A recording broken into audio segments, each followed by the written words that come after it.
다 같이 묵상 기도하심으로 수요 저녁 예배 하나님 앞에 드리시겠습니다.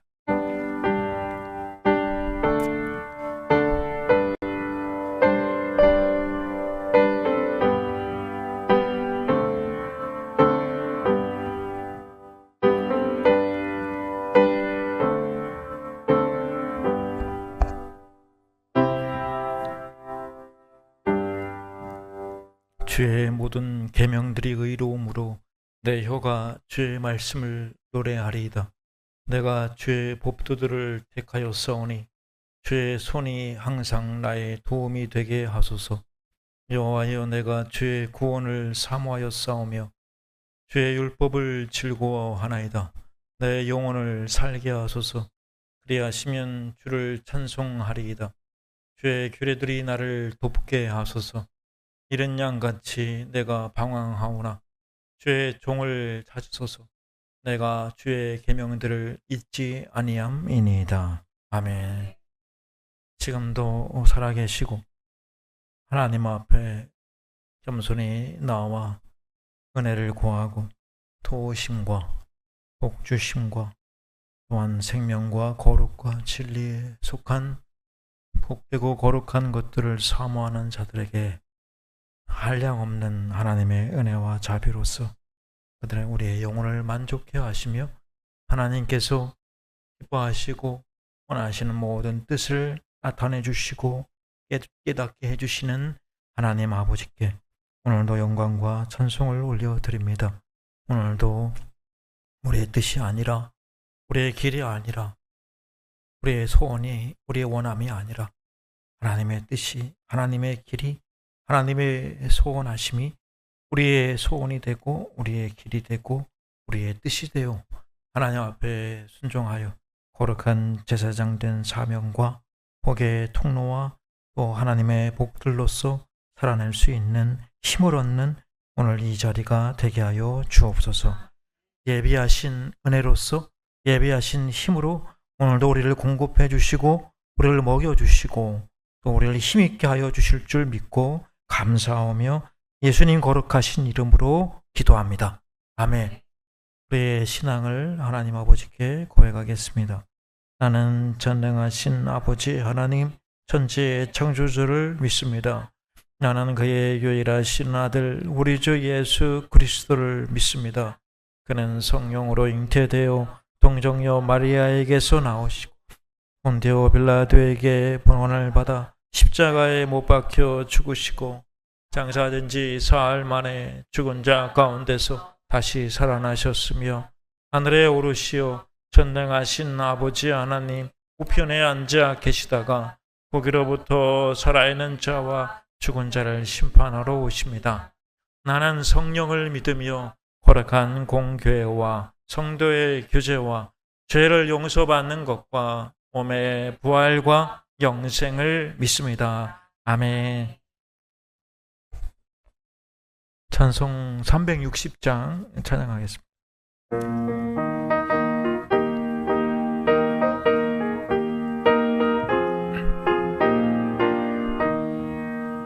행군 나팔 소리에 주의 호령 나시니 십자가의 군기를 높이 들고 나가세. 선한 싸움 다 싸우고 주의 면류관 의의 면류관 받았으리라. 선한 싸움 다 싸우고 의의 면류관 예루살렘 성에서 면류관 받으리. 저 요단 강 건너 우리 싸움 마치는 날 의의 면류관 예루살렘 성에서 악한 마귀 권세를 모두 깨쳐버리고 승리하신 주님과 승전가를 부르세. 선한 싸움 다 싸우고 의의 멸류관 받았으리라. 선한 싸움 다 싸우고 의의 멸류관 예루살렘 성에서 멸류관 받으리. 저 요단강 건너 우리 싸움 마치는 날 의의 멸류관 예루살렘 성에서 달려갈 길 다 가고 싸움 모두 마치는 주와 함께 기쁨을 용사들아 누리세. 선한 싸움 다 싸우고 의의 멸류관 받았으리라. 선한 싸움 다 싸우고 의의 멸류관 예루살렘 성에서 멸류관 받으리. 저 요단강 건너 우리 싸움 마치는 날 의의 멸류관 예루살렘 성에서. 아멘.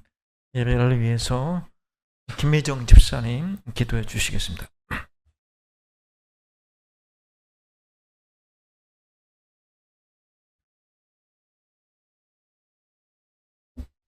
하나님 아버지, 죄로 죽을 수밖에 없는 저희들을 친히 독생자 예수님의 핏값으로 사셔서 구원하여 주시니 감사합니다.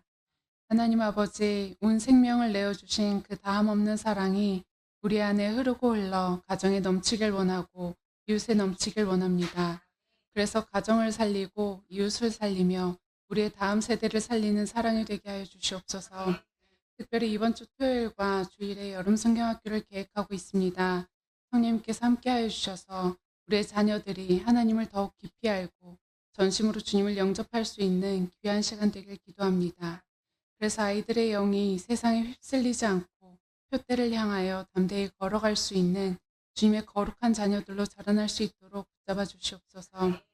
오직 자녀들을 향한 하나님 아버지의 마음으로 가르치기를 힘쓰며 애쓰는 전도사님과 선생님들 가운데 은혜를 더욱 풍성하게 더하여 주시고 하나님의 힘과 지혜와 사랑으로 자녀들을 가르칠 수 있는 시간 되게 하여 주시옵소서. 성도들을 하나님의 말씀대로 양육하기를 힘쓰시는 윤영식 목사님을 위해 기도합니다. 목사님의 길을 늘 성령의 불기둥과 구름기둥으로 이끌어 주시옵시고 하나님의 역사하심을 바라보며 나아갈 수 있는 힘과 능력을 허락하여 주시옵소서. 오늘도 우리의 굳은 심령을 깨치며 부드럽게 하실 하나님의 말씀을 기대합니다. 메마른 우리의 심령이 말씀의 단비로 주님의 생명을 틔우는 자들이 되게 하여 주시옵소서. 지금 이 예배 가운데 그리고 우리의 삶 속에서도 임재하시며 말씀하시는 거룩하신 주님의 이름으로 기도드립니다. 아멘.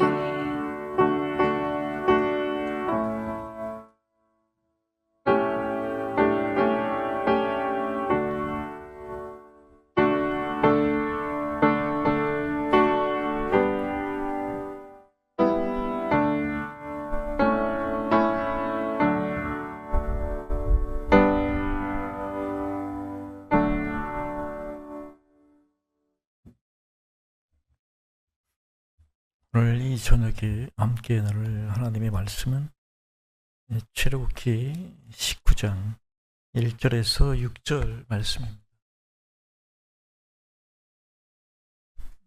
출애굽기 19장 1절에서 6절까지 교독에서 읽어보겠습니다. 제가 1절 먼저 읽습니다. 이스라엘 자손이 애굽 땅을 떠난 지 3개월이 되었던 날 그들이 시내 광야에 이르니라.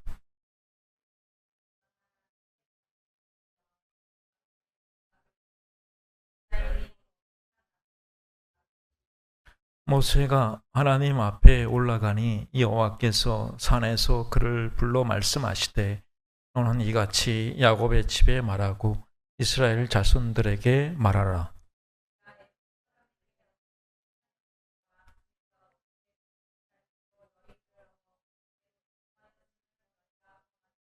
세계가 다 내게 속하였나니 너희가 내 말을 잘 듣고 내 언약을 지키면 너희는 모든 민족 중에서 내 소유가 되겠고 너희가 내게 대하여 제사장 나라가 되며 거룩한 백성이 되리라. 너는 이 말을 이스라엘 자손에게 전할지니라. 아멘. 이 자리가 우리 성도님들의 시내산이 되기를 바랍니다. 오늘 말씀의 제목도 있지만 중요한 핵심은 마지막에 하나님께서 내게 대하여 제사장 나라가 되며 거룩한 백성이 되리라 하시는 하나님의 약속의 말씀이죠.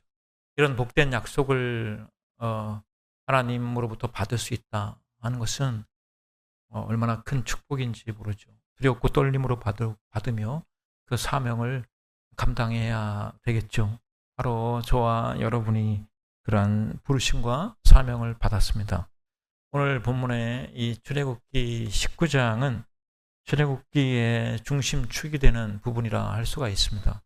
오늘 19장이 아닌 어디에서도 하나님과 이스라엘의 관계에 대해서 더 충분한 계시를 찾아내지 못합니다. 이전 장들을 확인해 보면 이스라엘은 여호와를 섬기기 위해 예배하기 위해 바로를 섬기는 일에서 해방되었습니다. 이제 19장에서 이스라엘은 모세가 처음 부르심을 받은 바로 그곳에서 여호와를 섬기고 예배하고 또 세상에 대해 하나님의 제사장 나라가 되리라는 부르심을 받습니다.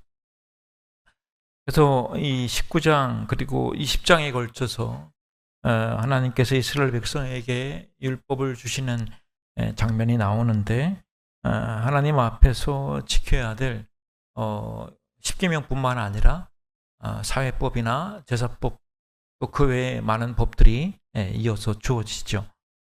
그러나 오늘 본문에서 소개되는 이제 이스라엘 백성이 하나님 앞에서 받을 그 율법의 의미는 왜 이런 법들을 지켜야 되는가? 하나님이 왜 이런 것들을 요구하시는가?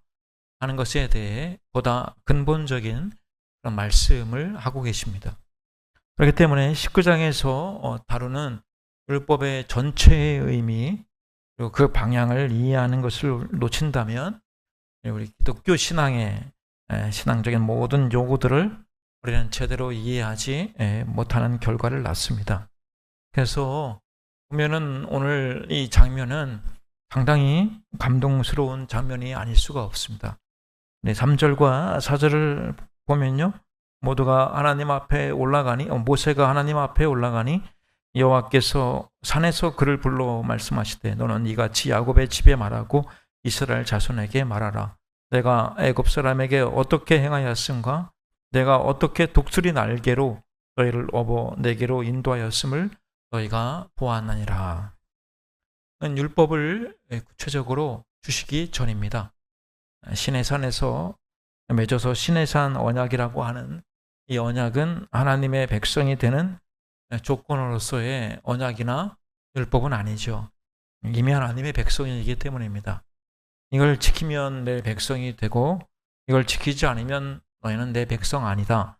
이런 이야기를 하는 것이 아니라 이미 내 백성이기 때문에 라는 말이 여기에 전제되어 있다는 것을 우리는 놓치면 안 되죠.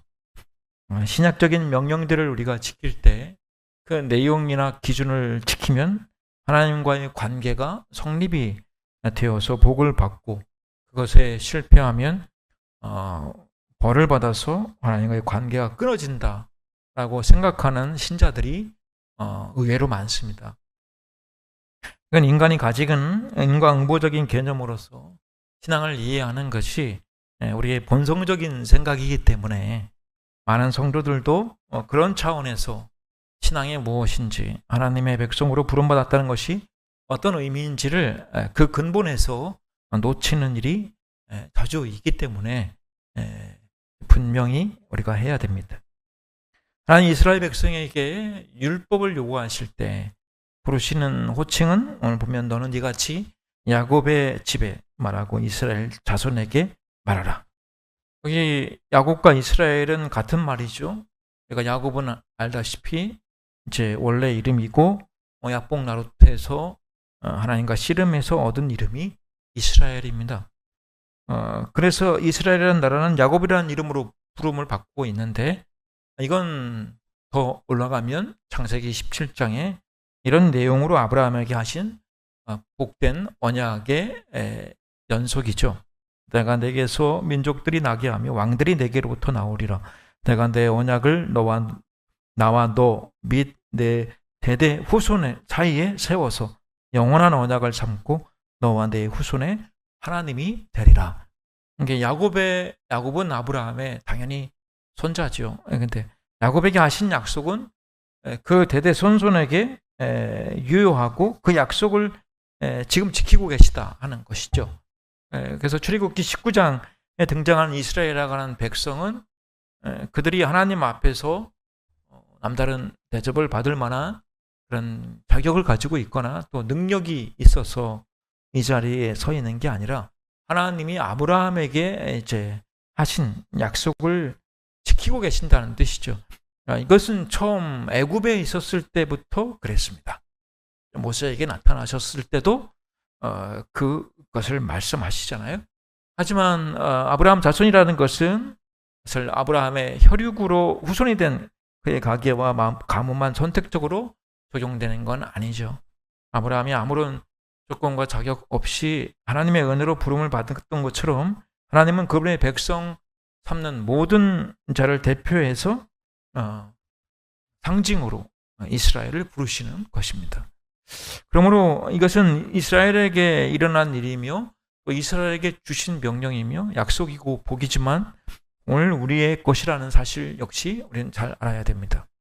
다시 오늘 본문 4절과 5절인데 거기 한번 같이 읽어보겠습니다. 내가 애굽 사람에게 어떻게 행하였음과 내가 어떻게 독수리 날개로 너희를 업어 내게로 인도하였음을 너희가 보았느니라. 세계가 다 내게 속하였나니 너희가 내 말을 잘 듣고 내 언약을 지키면 너희는 모든 민족 중에서 내 소유가 되겠고 너희가 내게 대하여 제사장 나라가 되며 거룩한 백성이 되리라. 너는 이 말을 이스라엘 자손에게 전할지니라. 아멘.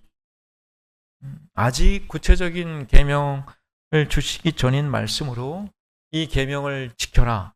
이 계명을 지키면 이렇게 해주겠다가 아니라 내가 너희를 불러 내 백성을 삼았고 너희가 내 자녀가 되었기 때문에 내 뜻을 따라야 하고 내 계획과 목적에 순종해야 된다 하는 것입니다. 이것은 이스라엘과 하나님과의 관계에 근거하는 거죠. 우리가 자녀를 기르고 가르칠 때도 그렇죠. 자녀가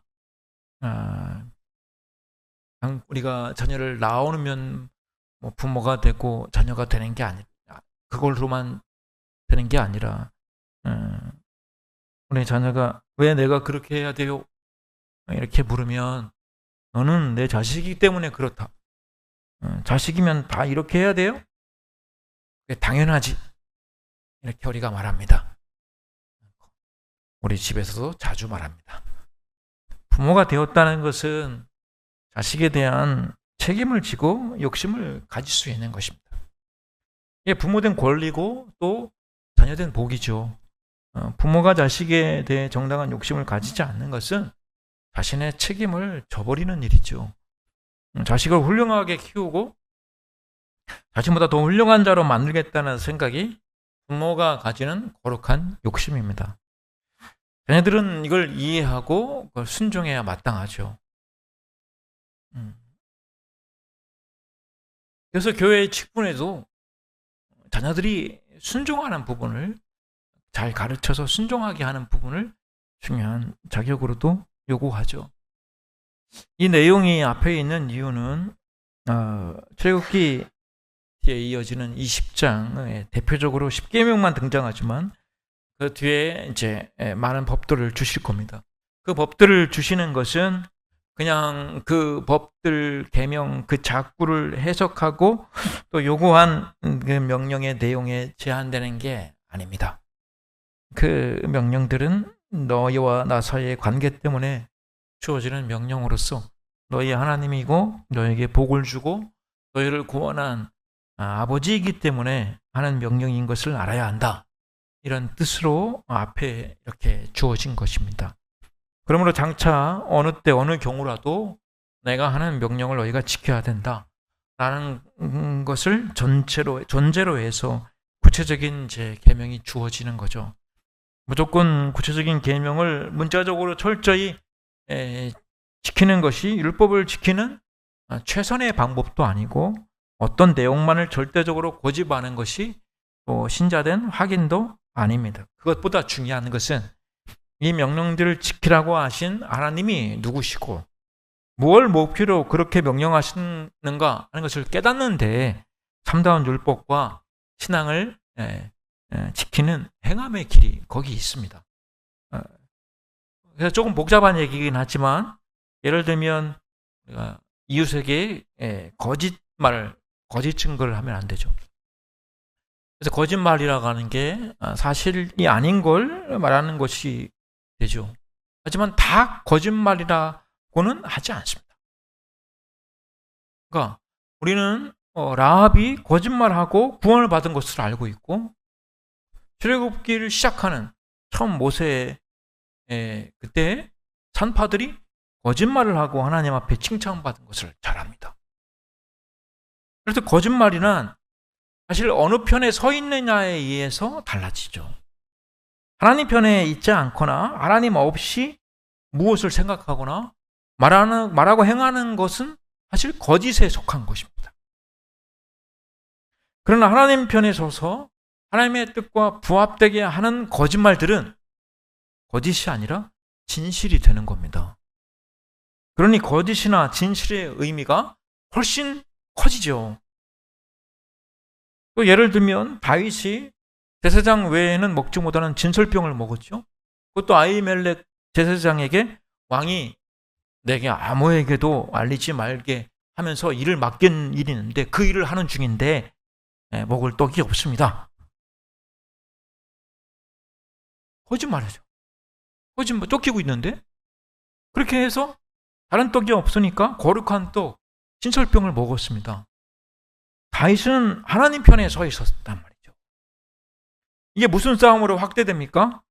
예수님의 공생의 제자들도 같은 경우가 되죠. 그렇죠? 저들이 안식일 날에 밀밭을 지나다가 시장에서 이를 이제 손 비벼 먹은 것으로 인해서 바리새인들이 시비를 걸 때 예수님이 바로 이 다윗의 경우를 들어서 말씀하시더라고요. 그러면서 그때 예수님의 대답 중에 율법을 이해하는데 꼭 필요한 해답이 있죠. 어떻게 해요? 안식일이 사람을 위해서 있는 것이요. 사람이 안식일을 위하여 있는 것이 아니다. 다른 여러 곳에서도 사람을 살리려고 준 것이지 죽이라고 준 게 아니라고 말씀하시잖아요. 누가요? 예수님이 그렇게 말씀하시다. 그러므로 모든 율법은 문자적으로 피도 눈물도 없이 계명을 지키는 것에 목숨을 걸라고 주신 게 아니란 말이죠. 안식일이 됐든 어떤 계명이든 마찬가지예요. 물론 자기 마음대로 해놓고 나도 다윗이나 예수님과 같은 생각으로 그랬다 이렇게 말하라고 하는 게 아니라 율법의 모든 요구는 하나님의 하나님 되심에 대한 이해와 그 순종이라는 시각에서 받아야 된다 하는 것을 의미합니다. 그 중에 어느 것 하나 지켜놓고 모두 지켰다 이야기하는 것도 안 되고 어느 것 하나를 걸고 넘어져서 누구를 정죄하는 것도 율법의 정신이 아니라는 거죠. 그래서 이스라엘 백성에게 율법을 허락하시는 것은 하나님의 하나님 되심을 근거로 이스라엘 백성과 어떤 관계인지를 전제해서 요구되고 있는데 그것이 이렇게 확인되는 거죠. 오늘 5절과 6절인데 다시 읽어보겠습니다. 5절과 6절입니다. 세기가 다 내게 속하였나니 너희가 내 말을 잘 듣고 내 언약을 지키면 너희는 모든 민족 중에서 내 소유가 되겠고 너희가 내게 대하여 제사장 나라가 되며 거룩한 백성이 되리라. 너는 이 말을 이스라엘 자손에게 전할지니라. 아멘. 이렇게 요구됩니다. 그런데 이 말씀이 어떻게 들리느냐 하면 하나님이 이스라엘은 특별 대접을 하심으로써 이스라엘이 하나님 앞에 다른 민족과 다르게 선택과 대접을 받아 너희는 더 잘해야 되고 너희는 나에게 특별한 족속이 되어야 된다 라고 하는 말로 들려서 유대교나 기독교 역사나 오늘 현대에 이르기까지도 이 내용은 어떻게 해요? 아주 배타적인 우월감으로 오해되어 있습니다. 사실. 그래서 모두가 알듯이 중세시대 기독교가 가졌던 그 말도 안 되는 그 독단적이고 그 맹신적인 것을 요구했던 암흑시대가 있었습니다. 종교개혁 이후에는 기독교가 참 진리를 수호한다면서 그들이 먼저 발전시킨 문명을 가지고 세계 곳곳에 뭘 만들어요? 식민지를 만들죠. 십자가를 들고. 그래서 수탄에 갈 때 그 정당성을 자기들은 하나님의 백성이고 하나님을 모르는 이민족 이방들에게는 함부로 해도 된다. 노예로 삼아도 된다. 이런 아주 배타적인 우월감으로 이해를 했잖아요. 그러나 이 말씀은 그런 뜻이 아니죠. 오늘 5절, 6절 말씀은 다시 풀어보면 이렇게 의역할 수가 있습니다. 세계가 다 내게 속하였기 때문에 너희가 내 말을 잘 듣고 내 언약을 지켜서 모든 민족 중에 너희가 한 모델이 되라. 그래야요 너희가 제사장 나라가 되어 내가 찾아가는 손길이 되고 너희가 구원받은 것 같이 모든 세계가 내게 속하게 하라. 그러기 위해서 너희는 내 율법을 지키고 내 명령을 따라 하나님의 백성으로 사는 것이 무엇인지 증언하여 보이도록 해라. 그래서 내가 너희를 구원하였듯이 내가 찾아갈 모든 세계, 모든 민족 앞에 하나님의 백성된 복된 그 증언을 하며 그들을 구원할 기적의 손길에 수종드는 제사장 백성이 되라. 이것이 정확한 의미입니다.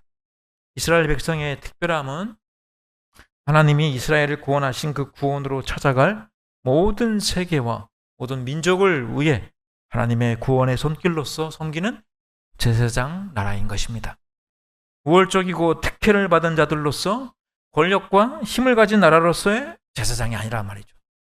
이것이 우리가 이제부터 주어질 모든 신앙적인 명령과 율법들, 그 외의 오들이라도 이런 차원에서 이해를 해야 하는 것입니다. 예수님이 그렇게 가르치셨어요. 이스라엘 백성에게 요구하시는 이 명령들은 이러한 내 말을 잘 듣고 내 언약을 잘 지키면 너희는 내 모든 민족 중에서 내 소유가 되리라. 내가 들어 사용하는 손길이 되리라 하는 뜻입니다. 이 언약은 그러므로 그 안에 조건적인 언약인 것입니다. 은혜 안에서의 조건이죠. 따라서 그러한 하나님의 뜻을 바르게 깨닫고 그 부르심에 합당한 복의 통로와 구원의 손길 노릇을 하지 못하면 이 언약에 실패하는 거잖아요. 이 언약에 신실하지 않고 그렇게 불순종하면 하나님의 통치와 보호하심에서 떨어져 나가게 되고 하나님의 뜻을 알고도 거역하고 불순종하는 자가 당하는 징계의 불행한 자리에 갈 것이라 하는 경고가 구약의 역사 내내 드러나죠. 실제로 우리가 알고 있듯이 이후의 역사가 증언하듯 제 가나안에 들어가 여호수아와 그 장로들과 그 세대가 애굽에서 나와 광야에서 살다가 가나안에 들어와 전쟁을 한 세대, 여호와께서 이스라엘 위하여 행하신 모든 큰 일을 본 자들이 다 죽고 그 후에 일어난 여호와를 알지 못하고 여호와께서 이스라엘 위하여 행하신 일도 알지 못하는 세대가 이어지는 사사기의 그 불행과 사무엘을 마지막으로 이제 시작된 왕정 시대 역시 같은 실패로 결국 바벨론의 포로가 되는 불행을 저들이 경험하죠. 이 언약에 머물러 있지 않았기 때문입니다. 그렇다고 너희가 내 말을 들으면 내 백성이 되고 내 말을 듣지 않으면 내 백성 자리를 박탈당한다, 취소된다 이런 뜻은 아니죠. 제사장 노릇을 하는 소명에 있어서의 문제입니다. 제사장 노릇을 못해도 여전히 하나님의 백성입니다. 여러분, 교회들이 없어질 수도 있습니다. 보이는 지역교회, 조직교회들은 없어질 수 있습니다. 없어진다고 해서 그 안에 있던 사람들의 구원도 없어지나요? 그렇지는 않죠. 하지만 사명에 있어서는 실패할 수 있죠. 그렇죠? 교회가 분리되고 떠날 수 있고 분열될 수 있죠. 실패될 수 있어요. 우리의 연약함과 불순종, 우리의 무지, 또 우리 어리석음 때문에. 그렇다고 구원이 없어지지는 않지요.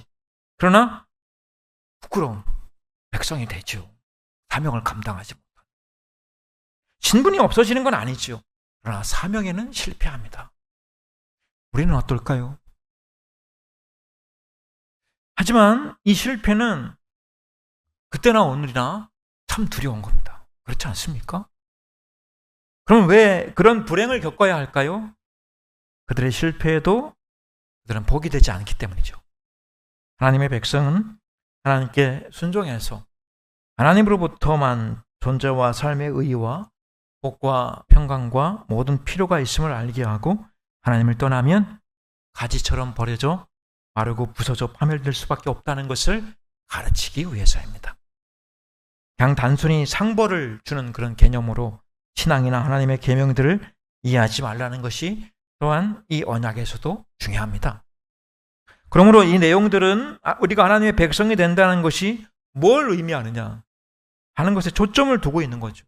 왜 너희를 종되었던 애굽에서 그 많은 기적과 능력으로 오늘 말씀하신 것은 독수리 그 새끼들을 품듯이 그렇게 안아서 이렇게 데려와 구원을 시켜놓았느냐 하는 그 목적을 말씀하고 계시잖아요.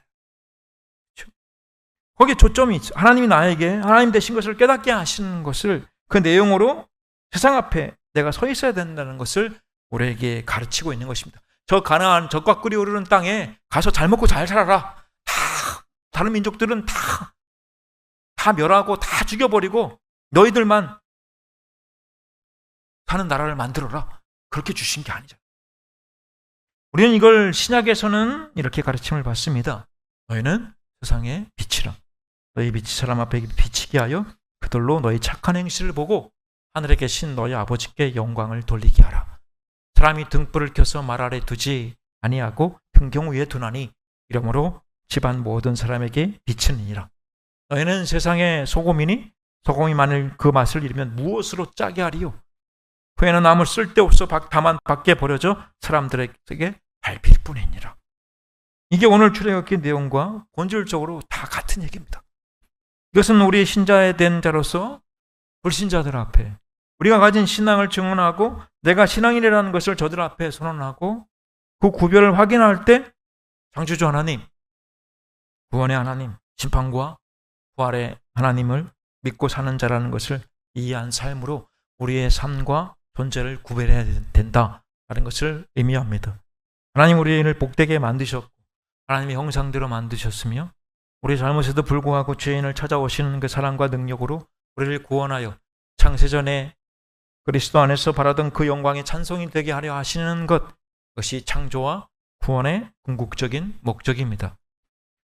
또한 심판의 하나님 역시 잘잘못을 구별해서 잘한 자에게는 상을 주고 못한 자에게는 벌을 주시는 개념으로만 우리는 이해해서는 안 되죠.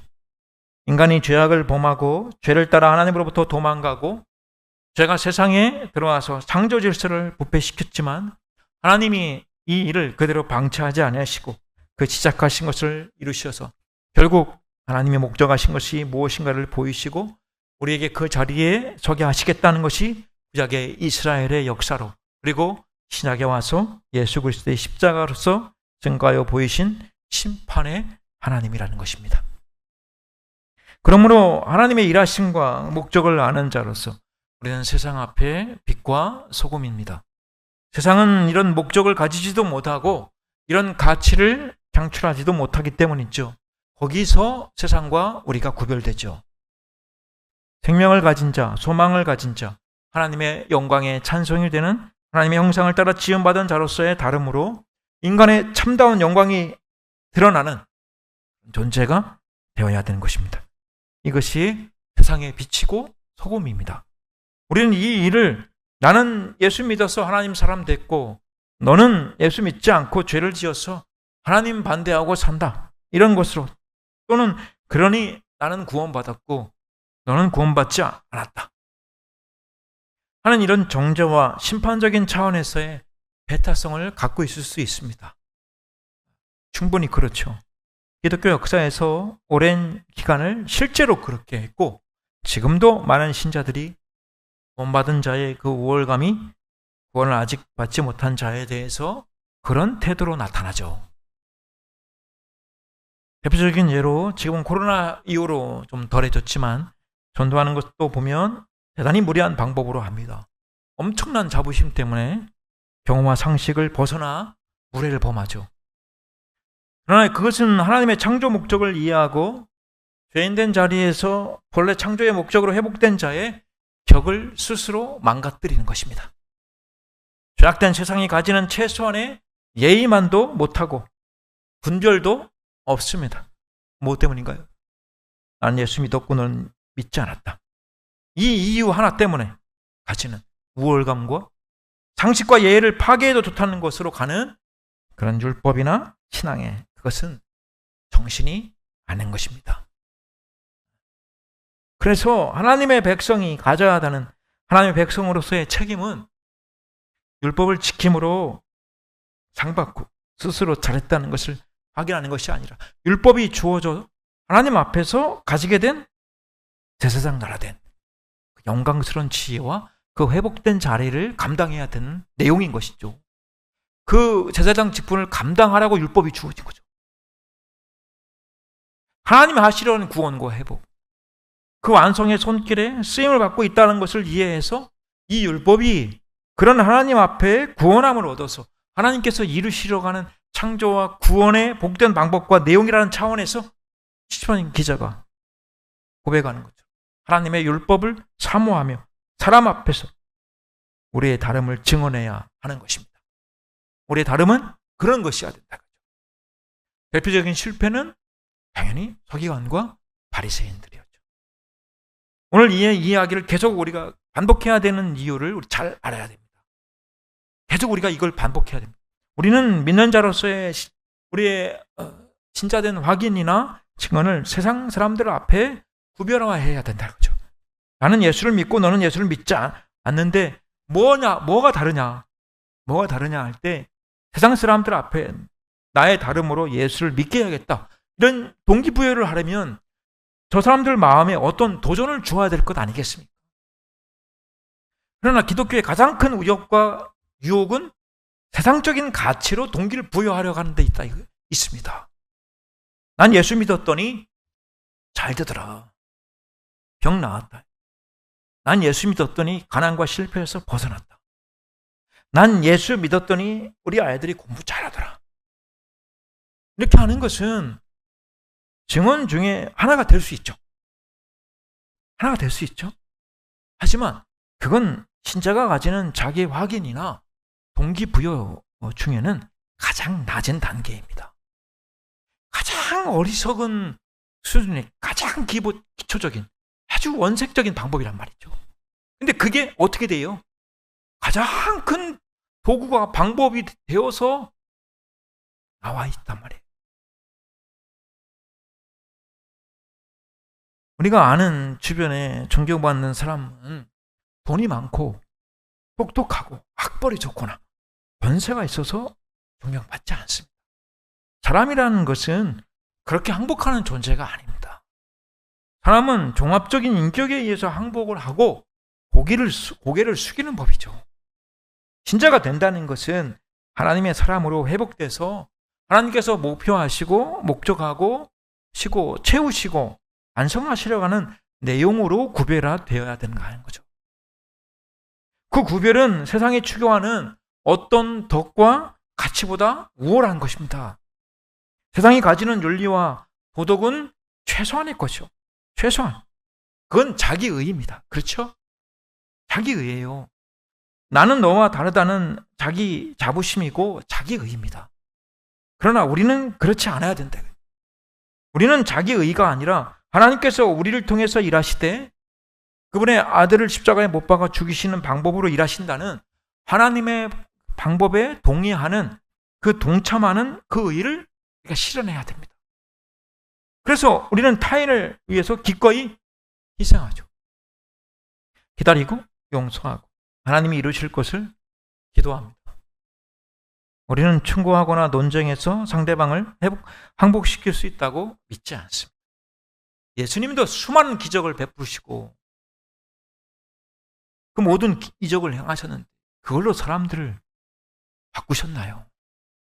그거 앞에 하나님, 주님께서 그것 앞에 당신의 증언의 최고의 것으로 말씀하신 적이 없어요. 근데 오늘날 유독 이 한국교회만큼은 그걸 붙들어요. 가장 먼저. 그리고 끝까지. 논쟁도 마찬가지. 방금 말씀드린 논쟁은 지면 바보고 이기면 원망을 사요. 사람은 말로 치거나 말로 설득을 당해서 예수를 믿지 않습니다. 인간은 그렇게 간단하지 않습니다. 여러분, 우리는 이렇게 와 있지만 이 예배당에 들어오고 나가고 그래서 계속해서 들어와서 자리를 지키고 예배하는 사람으로 변화된다는 게 얼마나 힘들지 몰라요. 세상에서 잘 되고 뭐 많이 가지고 건강하다고 그걸로 만들어지지 않아요. 쉽게. 우리 안에도 있고 모든 교회들마다 있어요. 인간은 그렇게 간단하지 않아요. 목사가 설교를 잘한다는 거 얼마나 논리 정연한가 이런 문제가 아닙니다. 목사나 목사님 요새 말씀들이 많이 다시 나와서 가끔 듣는데 저는 목사님이 말씀하신 것 중에 가장 인상이 나는 게 목사님은 자기가 한 설교 가지고 한 사람도 안 변했다는 얘기예요. 과장된 표현이긴 하지만 그 말이 그렇게 틀리지는 않습니다. 설교할 때 하나님이 그 설교자와 청중들에게 얼마나 영과 진리와 사랑과 긍휼과 은혜로서 간섭하시느냐의 싸움인 거죠. 그래서 무슨 중요한 문제가 생기느냐 하면 우리 자신을 보십시오. 자신의 삶의 조건에 대해서 여러분 만족하는 사람보다 불만족하는 사람이 훨씬 더 많을 겁니다. 믿는 신자의 생애 속에는 두 가지가 있죠. 하나는 형통한 삶, 하나는 곤고한 삶입니다. 신자뿐만 아니라 모든 사람이 다 그렇습니다. 사실은 형통이나 실패와 고생은 믿는 사람만 겪는 게 아니죠. 그러나 신명기 8장 11절에서 16절에 하나님께서 이스라엘 백성에게 이렇게 말씀하십니다. 신명기 8장 11절에서 16절입니다. 내가 오늘 내게 명하는 여호와의 명령과 법도와 규례를 지키지 아니하고 내 하나님 여호와를 잊어버리지 않도록 삼갈지어다. 네가 먹어서 배부르고 아름다운 집을 짓고 거주하게 되며 또 내 소와 양이 번성하며 내 은금이 증식되며 내 소유가 다 풍부하게 될 때에 내 마음이 교만하여 내 하나님 여호와를 잊어버릴까 염려하노라.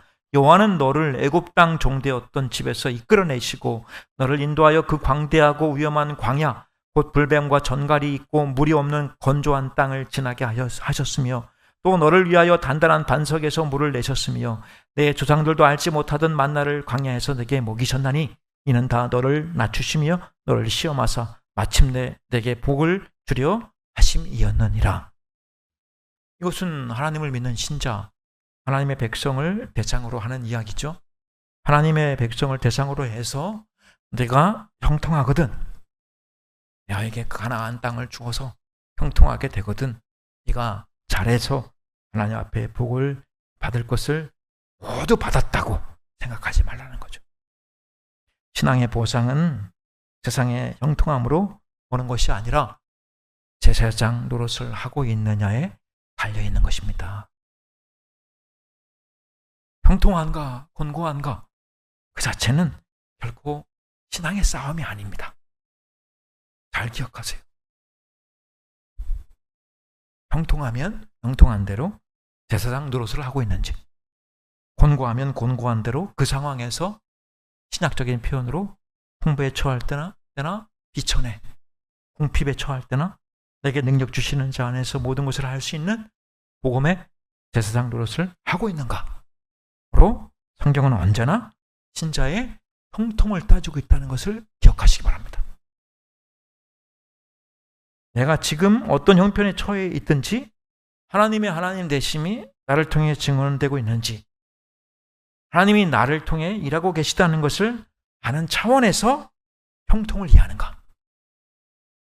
그래서 지금 내가 하나님 앞에 순종하고 있는가?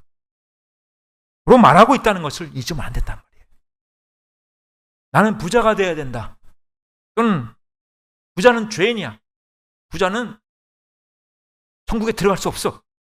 이런 이야기를 하는 게 아니죠. 불을 어떻게 써야 하는가? 또는 궁핍함을 어떻게 써야 되는가? 간단한 이야기가 아닙니다.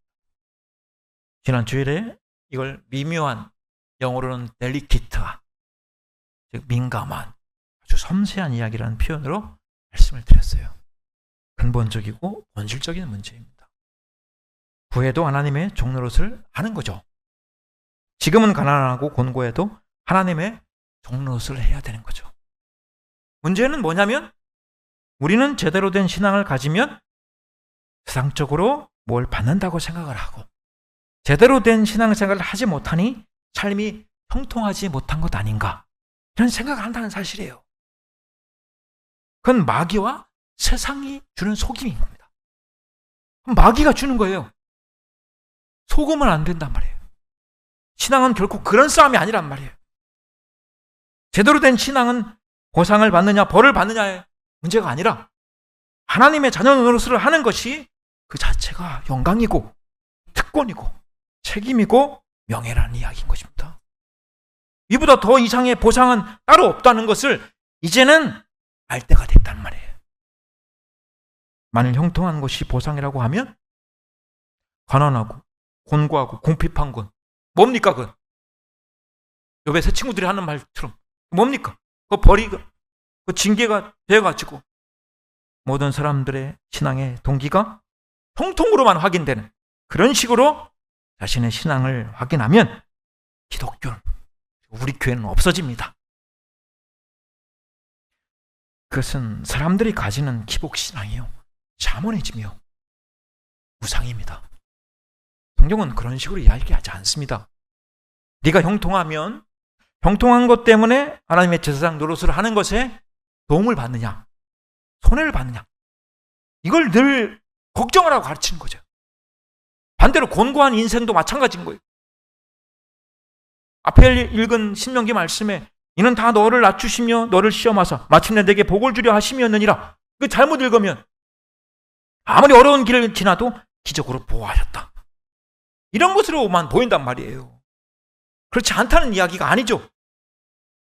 그러나 여기는 위험한 광야고 불뱀과 전갈이 있고 물이 없는 건조한 땅입니다.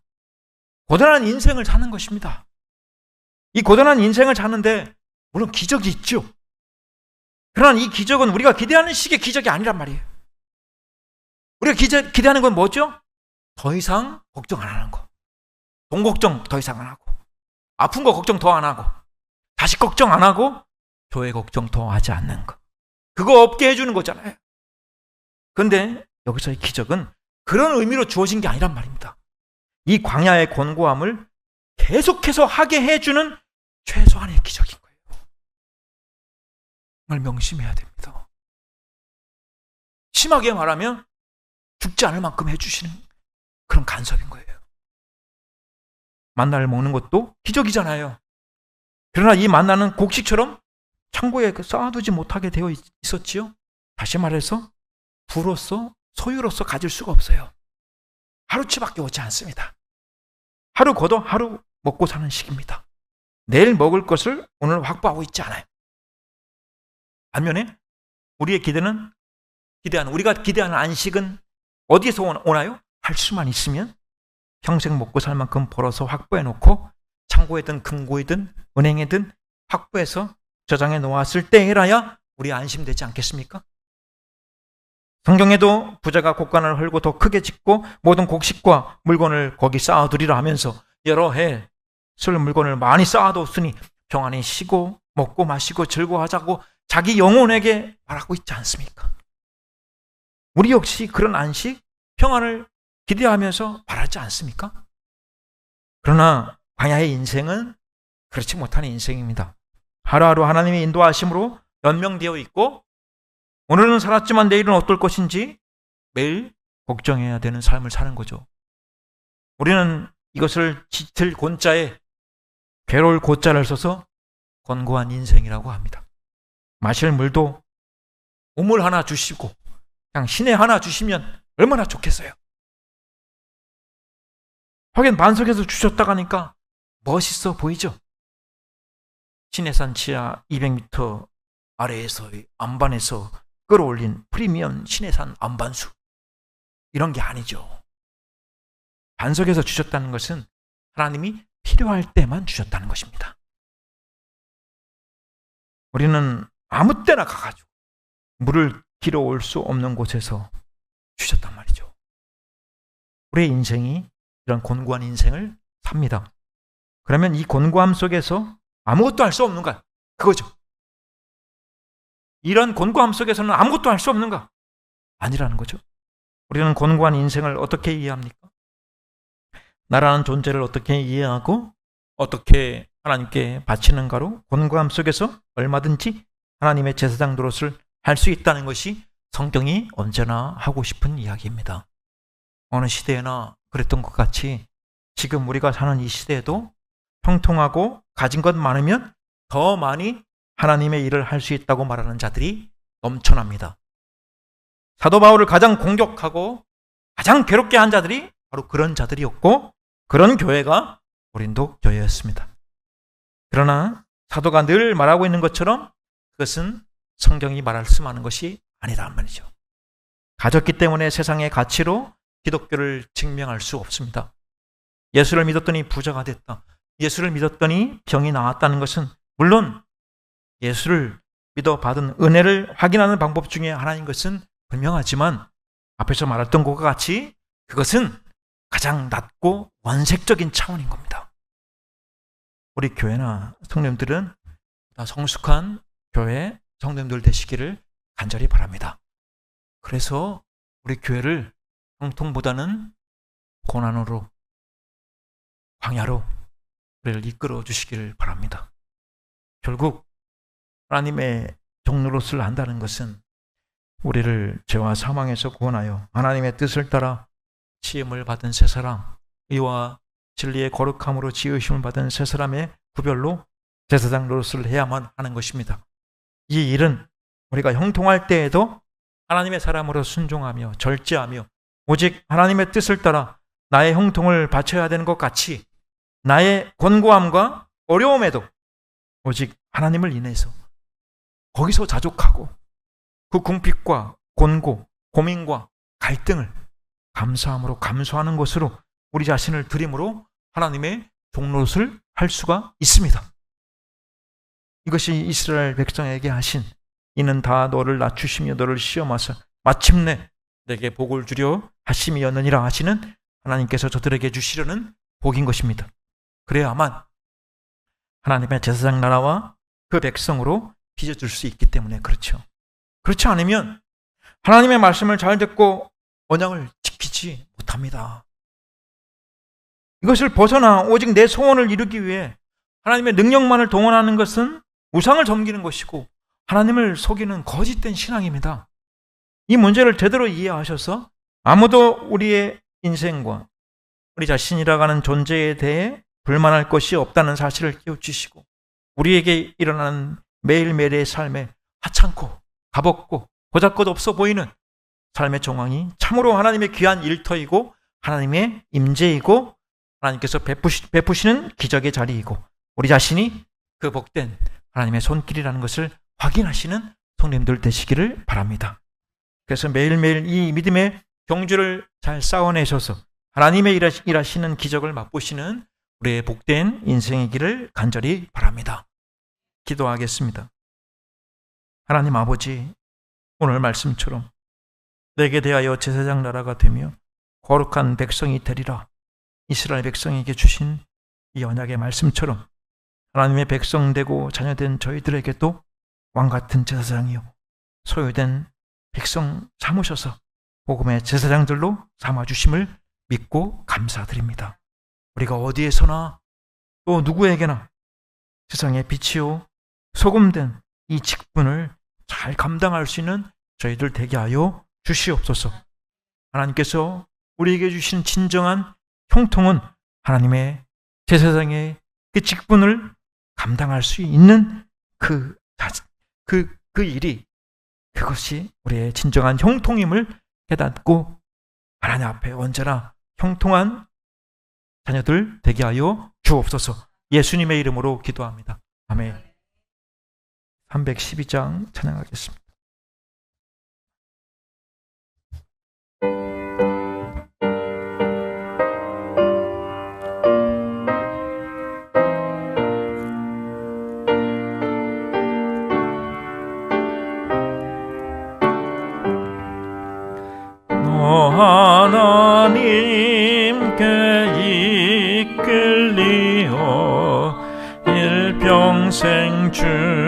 주만 바라면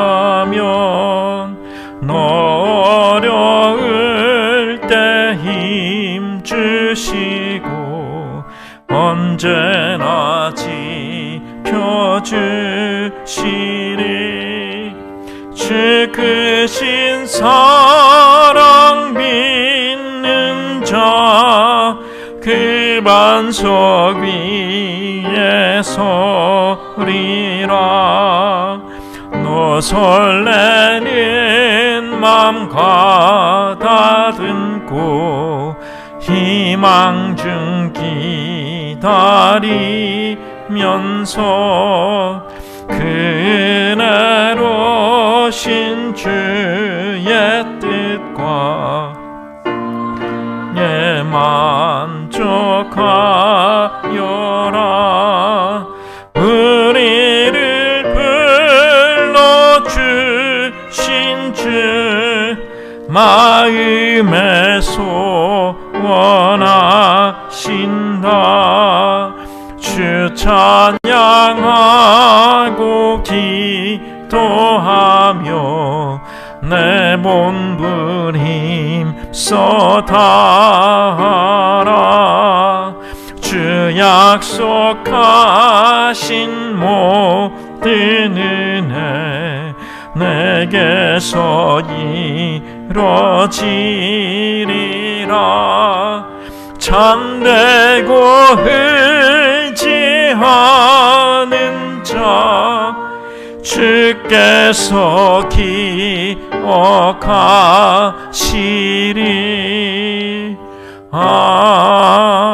아멘.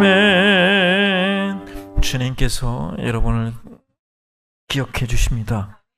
하나님께서 약속하신 모든 은혜 우리가 고백한 것처럼 우리 성도님들에게서 이루어질 줄 믿으시기 바랍니다.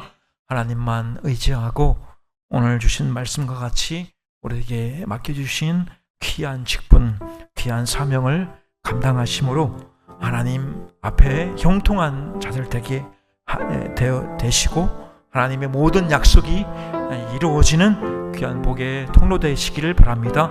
오늘 우리가 있는 자리, 우리가 서 있는 그 형편과 우리의 위치에서 하나님 앞에 오늘 우리가 받은 이 복음과 생명, 이 구원의 제사장 역할을 우리가 직장과 또 교회 또 가정에서 우리의 삶의 자리에서 감당하겠습니다. 우리 하나님 앞에 그렇게 고백하며 주님 주시는 힘을 받는 이 시간 되기를 바랍니다. 우리 기도하겠습니다. 할렐루야. 하나님 아버지, 하나님께서 우리를 하나님의 자녀로 불러주시고 하나님의 거룩한 백성, 하나님의 그 왕같은 제사장이요, 하나님의 그 택하신 족속이요, 하나님의 그 귀하신 하나님의 왕같은 그런 자녀들 소유로 우리를 담아주시고 불러주신 하나님 감사합니다. 하나님 오늘 아버지 이 말씀을 통해서 이스라엘 백성에게 아버지 행하신 그 모든 구원, 애굽에서 행하신 모든 능력들, 또 홍해를 가르시고 구원하신 그 모든 구원과 또 하나님이 불기둥과 구름기둥으로 또 만나와 메추라기로 또 반석에서 또 뿔이 나게 하시고 생수로 먹이신 모든 일들은 우리가 예수 그리스도 안에서 우리가 아버지 경험하고 살아가는 모든 삶에 대한 하나님의 설명이며 또한 하나님께서 우리에게 그렇게 행하고 계시다는 하나님의 선언이요 약속인 줄 믿습니다. 아버지 오늘 이 말씀이 오늘 우리에게 주시는 하나님의 약속이요 권면이요 또 요구요 우리를 부르시는 사명인 줄 맡기신 사명인 줄 믿습니다. 주여 이 사명을 감당하게 하여 주옵소서. 이 사명을 감당하는 우리 교회 되게 하여 주옵소서. 우리를 이곳에 부르신 하나님의 그 부르심의 그 소망이 이것이 이 귀한 복음과 생명의 제사장으로 감당할 수 있게 하여 주옵소서. 하나님 그러나 우리는 형통을 아버지 세상에서 구하고 우리가 하나님 앞에 복을 구할 때에도 하나님 우리가 저 가나안의 젖과 꿀이 흐르는 그 땅만을 바라고 그 광야에서 원망하고 불평하며 죽어갔던 이스라엘 백성과 같은 아버지 그런 어리석음과 무지와 불순종 가운데 하나님의 언약에서 실패한 자들 되지 않기를 간절히 소망합니다. 하나님 아버지 오늘 우리가 있는 이 삶의 형편과 우리가 서 있는 모든 자리가 하나님이 우리를 아버지 예수 그리스도 안에서 우리를 구원하시고 건지시고 그 모든 능력으로서 모든 것을 우리에게 주신 것 같이 허락하신 자리인 줄 믿습니다. 하나님, 우리가 순종하게 하옵소서. 우리가 주의 언약을 지키게 하여 주옵소서. 하나님의 이 은혜의 언약 안에 머물게 하여 주옵소서. 우리를 부르신 그 부르심의 진정한 상을 향하여 달려가게 하여 주옵소서. 우리 아이들에게 가르치려고 하시는 것처럼 표대를 향하여 우리를 부르신 그 부르심의 상을 향하여 아버지 달려나갈 수 있는 우리 교회 되게 하여 주옵소서. 어린아이로부터 우리 장년노년 모두가 이 부르심의 상을 향하여 우리의 표대를 향하여 달려갈 수 있는 그런 사명자들 되게 하여 주옵소서. 그런 제사장들 다 되게 하여 주시옵소서. 아버지, 우리를 여기까지 인도하시고 우리에게 주신 귀한 사명을 우리가 아버지 감당하기를 원합니다. 하나님 아버지, 우리에게 속한 많은 백성들, 많은 우리 성도들이 그 사명을 잃어버리고 그 사명에서 떠나고 하나님의 그 언약에서 멀어져 있습니다. 주여, 우리를 불쌍히 여겨 주옵소서. 우리를 회복시켜 주시옵소서. 우리를 다시금 하나님께서 모아 주시옵소서. 흩어져 있는 자들을, 떠나 있는 자들이 다시 한번 주님 앞에 나오게 하여 주시옵소서. 주님 아버지, 멀리 있는 자들을 부르셔서 하나님 아버지, 이 사명 앞에 우리를 다시 새롭게 우리를 하여 주옵소서. 하나님의 부르심 앞에 다시금 새롭게 서게 하여 주시옵소서. 우리는 아이들에게 가르치려고 하는 것을 우리 자신에게는 가르치지 않으려고 합니다. 주님, 우리에게 허락하신 우리를 부르신 그 부르심의 그 상을 향하여 우리가 표대를 향하여 달려가지 아니하고 포기하고 멀어져 있습니다. 주여, 우리를 불쌍히 여겨 주옵소서. 주여, 우리를 긍휼히 여겨 주옵소서. 우리 교회를 불쌍히 여겨 주옵소서. 우리 예배 자리에, 섬김의 자리에, 하나님 기도의 자리에 아버지 나오게 하여 주시옵소서. 우리로 기도하지 않은 죄를 불쌍히 여겨 주옵소서. 우리로 하나님을 진정으로 예배하는 자리에 나오지 못하는 우리를 불쌍히 여겨 주옵소서. 하나님 아버지, 우리가 이 사명을 감당하지 못하고 실패하는 교회가 되지 않게 하여 주옵소서. 아버지, 우리 이 지역에, 이 땅에 있으나마나한 교회가 되지 않게 하여 주옵소서. 아버지, 하나님의 주님의 땅만 버리는 자들이 되지 않게 하여 주시옵소서. 아버지, 우리가 더 기도하며 우리가 더 하나님께 있으며 아버지, 다시 한번 아버지 우리를 부르신 그 하나님의 부르심에 우리가 귀에 응답하기를 원합니다. 응답하기를 원합니다. 하나님, 우리를 제사장으로 불러주시고 우리가 하나님 아버지 하나님 앞에, 하나님의 아버지 이 세상 앞에, 하나님 아버지 많은 백성들 앞에, 많은 사람들 앞에 아버지 하나님 제사장으로 우리를 불러주셨습니다. 하나님 아버지, 우리가 그 직분을 감당하게 하여 주옵소서. 그 사명을 감당하게 하여 주옵소서. 처음 사랑과 처음 행위를 우리가 다시 한번 회복하게 하여 주옵소서. 아버지, 우리가 그렇게 아버지 회복하고 우리가 다시 한번 형통의 길을 걷게 하여 주옵소서. 진정 형통의 길을 하나님 앞에 순종하고 하나님의 말씀을 지키고 하나님의 법을 사랑하고 하나님의 계명을 사랑하고 하나님의 명령과 말씀을 귀하게 여기고 아버지 하나님을 예배하는 일에 아버지, 우리의 몸과 마음과 뜻과 힘을 다하고 그런 첫사랑을 회복하게 하여 주옵소서. 아버지, 우리가 어디서 떨어졌습니까? 그 사랑이 어디서 떨어져 있으며 그 열심이 어디에 떨어져 있습니까? 주여, 우리를 불쌍히 여겨 주옵소서. 아버지, 우리를 긍휼히 여겨 주옵소서. 아버지, 우리를 긍휼히 여겨 주옵소서. 하나님 아버지, 우리를 긍휼히 여겨 주옵소서. 우리 있는 자리에서 아버지 기도하고 엎드리고 하나님 순종하게 하여 주옵소서. 원망과 불평을 그치고 아버지, 오직 하나님 앞에 아버지 하나님 신실함으로 하나님 앞에 순종함으로 우리 자신을 부인하고 우리 십자가의 지혜와 능력을 가지고 아버지 나아가게 하여 주옵소서. 표대를 향하여 다시금 일어서 나가게 하여 주옵소서. 부르심의 상을 향하여 다시금 아버지 나아가게 하여 주시옵소서.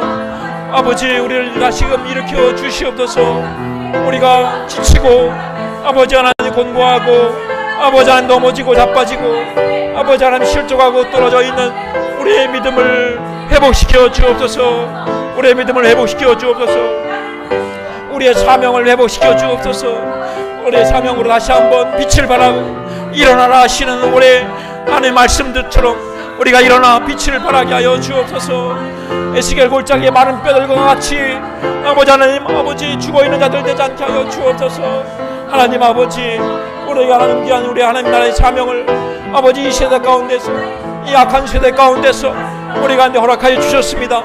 복음이 흐려지고 오염되고 하나님 아버지 바른 신앙이 아버지 하나님 막혀지고 아버지 올바른 많은 친정한 형통과 하나님의 구원의 복음이 아버지 이렇게 흐려지는 이때에 아버지 마실 물이 없는 이 홍수와 같은 이때에 하나님 아버지 생수가 없어서 줄이고 양식이 없어서 줄이고 목마른 수많은 자들이 방황하고 하나님 아버지 엎드러지고 아버지 나아가는 이 세대 가운데 주여 우리가 사명을 감당할 수 있도록 하늘 생명과 구원의 복음의 제사장 역할을 감당할 수 있는 우리 교회로 새롭게 하여 주시옵소서. 아버지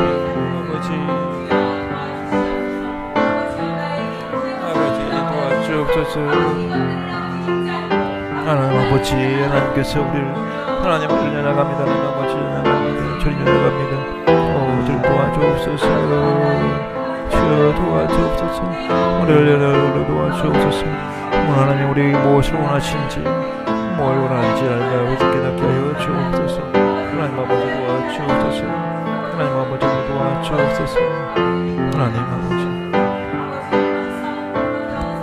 우리가 이 시간 우리 기도할 때 우리 토요일 주일을 있을 우리 아동부 유치부 여름성경학교 하나님 나라의 귀한 챔피언과 같은 그런 다윗과 같은 그런 하나님의 마음에 합한 우리 아이들로 하나님의 집에서 사무엘과 같이 길러지고 자라날 수 있게 해주시고 우리 아이들에게 인생의 표대를 보게 하셔서 예수 그리스도 안에서 그 부르심의 상을 향해서 달려갈 수 있는 아이들 되어서 그렇게 하나님의 집에서 준비되게 해달라고 또 섬기는 우리 선생님들과 또 가르치는 모든 시간들 프로그램들 안에 함께 해주시고 또 날씨나 모든 환경도 하나님께서 허락해달라고 함께 해달라고 우리 한번 같이 합심해서 기도하겠습니다.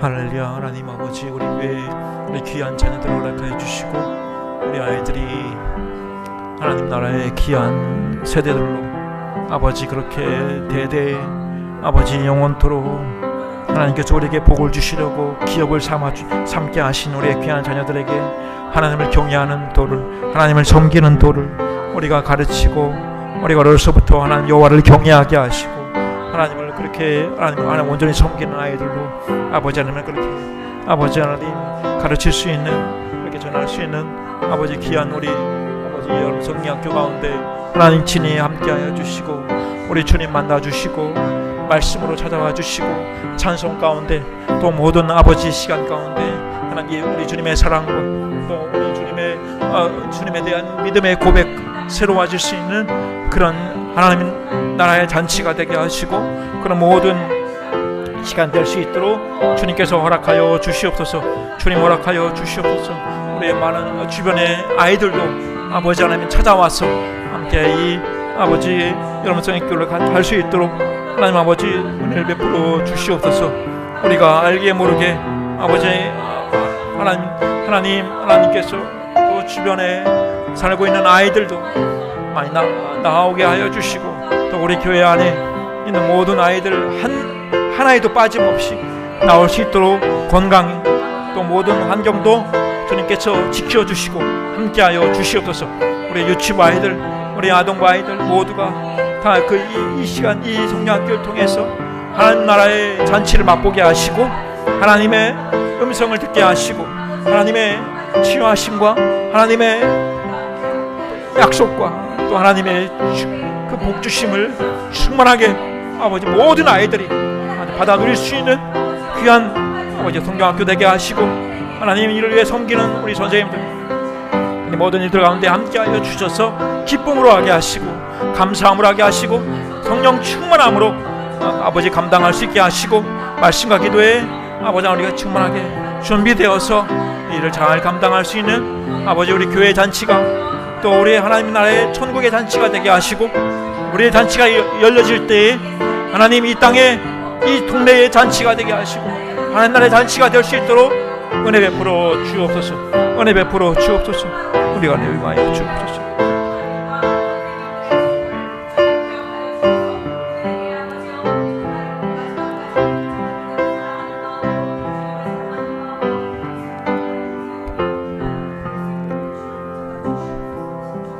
하나님 아버지 감사합니다. 하나님께서 우리에게 허락하신 모든 삶과 모든 우리의 시간들, 또 모든 조건들은 하나님께서 우리로 하나님의 제사장 직분을 감당하라고 우리에게 허락하신 가장 하나님께서 원하시는 자리요, 또 함께 하시는, 임재하시는 자리요, 우리를 친히 간섭하시고 기적을 베푸시는 자리인 줄로 믿습니다. 그렇게 우리의 사명을 하나님 앞에 감당할 수 있는 제사장들 되게 하시고, 복음의 일꾼들 되게 하시고, 생명과 구원을 우리 이웃들에게 이 땅에 증거할 수 있는 빛과 소금의 사명을 감당하는 저희들 되게 하여 주시옵소서. 그럴 때 하나님께서 모든 것을 더하시고 책임져 주실 줄로 믿습니다. 우리의 약함과 우리의 부족함을 가지고도 하나님은 능히 하실 수 있는 줄 믿습니다. 그런 믿으며 순종하고 나아가는 저희들 되게 하여 주시옵소서. 우리 아이들에게 귀한 하나님 천국 잔치를 열어주셔서 감사합니다. 하나님께서 천국문을 여시고 하늘문을 열어주셔서 우리 아이들이 하나님의 영광을 보게 하시고 하나님 나라의 천국을 맛보게 하시고 하나님 주님을 인격적으로 만나게 하시고 그들의 눈이 열려지게 하시고 영이 열려지게 하시고 하늘의 모든 은사가 주어지는 복된 잔치가 되게 하여 주셔서 한 아이도 남김없이 주님을 만나고 주님을 입술로 고백하고 주님을 사랑하고 주님을 영원히 평생토록 떠나지 않는 하나님의 자녀들 되게 하여 주시옵소서. 이 귀한 잔치를 위하여 기도하고 수고하는 모든 전도사님과 우리 선생님들 위해 함께하여 주셔서 우리 모두가 하나님 나라의 기쁜 하나님 나라 잔치를 맛보게 하여 주시옵소서.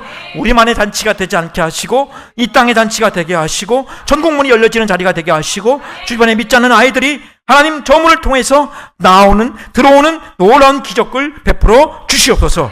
지금은 우리 구주 예수 그리스도의 크신 은혜와 하나님 아버지의 극진하신 사랑하심과 성령 하나님의 내주 교통 보호 인도 충만하심이 너는 내게 대하여 제사장 나라가 되게 되며 거룩한 백성이 되라 하신 이 귀한 말씀을 오늘 믿음으로 받아 다시 한번 하나님 앞에 믿음으로 모든 삶을 이 제사장 직분으로 살아내기를 소망하고 예배드리고 나아가는 주님의 귀하고 신실한 자녀들 머리 위에 이 은혜의 제단 위에 또 토요일 주일 있을 여름 성경학교 위에 이제로부터 영원토록 또한 함께 하시기를 간절히 축원하옵나이다. 아멘.